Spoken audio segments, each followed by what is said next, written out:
வந்தே மாதரம். வேதம் உடையது இந்த நாடு, நல்ல வீரர் பிறந்தது இந்த நாடு. சேதமில்லாத ஹிந்துஸ்தானம் இது தெய்வம் என்று கும்பிடடி பாப்பா. மகாகவி சுப்பிரமணிய பாரதியார். இன்றைய காணொளி வாயிலாக நாம் நினைத்து பார்க்க போகும் தேசபக்தர் சுப்பிரமணியம் ஐயா ஆகும். சுப்பிரமணியம் ஐயாவை இந்த தேசத்திற்கு வழங்கிய மண் கோயம்புத்தூர் ஆகும். சென்னிமலை முருகப்பெருமானின் அருளோடு இவருக்கு சுப்பிரமணியம் என்ற பெயர் சூட்டப்பட்டது. இவர் கோவை சுப்பிரமணியம் என்று அழைக்கப்பட்டவர். தனது 21 வயதில் அன்றைய இந்திய தேசிய காங்கிரசின் மாவட்ட செயலாளராக இவர் கோவையில் பணியாற்றியிருக்கிறார். நாக்பூரில் நிகழ்ந்த கொடி சத்தியாகிரகம், ஒத்துழையாமை இயக்கம் ஆகிய போராட்டங்களில் பங்கு பெற்றிருக்கிறார். இங்கும் உப்பு சத்தியாகிரக போராட்டத்தில் பங்கு பெற்றிருக்கிறார். மேற்கண்ட போராட்டங்களில் பங்கு பெற்றதற்காக இவர் பலமுறை சிறை தண்டனையும் பெற்றிருக்கிறார்.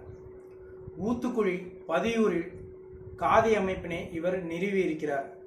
காந்தியடிகள் சுப்பிரமணியம் அவர்களை தனது ஒளிபெருக்கி என்று அன்போடு அழைத்திருக்கிறார். காரணம், காந்தியடிகள் இங்கு கோயம்புத்தூர் மற்றும் உதகையில் பிரச்சாரம் செய்ய வந்தபொழுது அவரின் மொழிபெயர்ப்பாளராக சுப்பிரமணியம் ஐயா பயணித்திருக்கிறார். காந்தியடிகள் தனது யங் இந்தியா என்ற பத்திரிகையிலும் சுப்பிரமணியம் ஐயாவை பற்றி குறிப்பிட்டிருக்கிறார். அந்த குறிப்பில் சுப்பிரமணியம் அவர்களை இளைஞர்கள், ஆண்கள், பெண்கள், வயதானவர்கள் நேசிக்கிறார்கள். காரணம், குழந்தை மனப்பான்மையும் சேவை மனப்பான்மையுமே ஆகும் என்று குறிப்பிட்டிருக்கிறார்.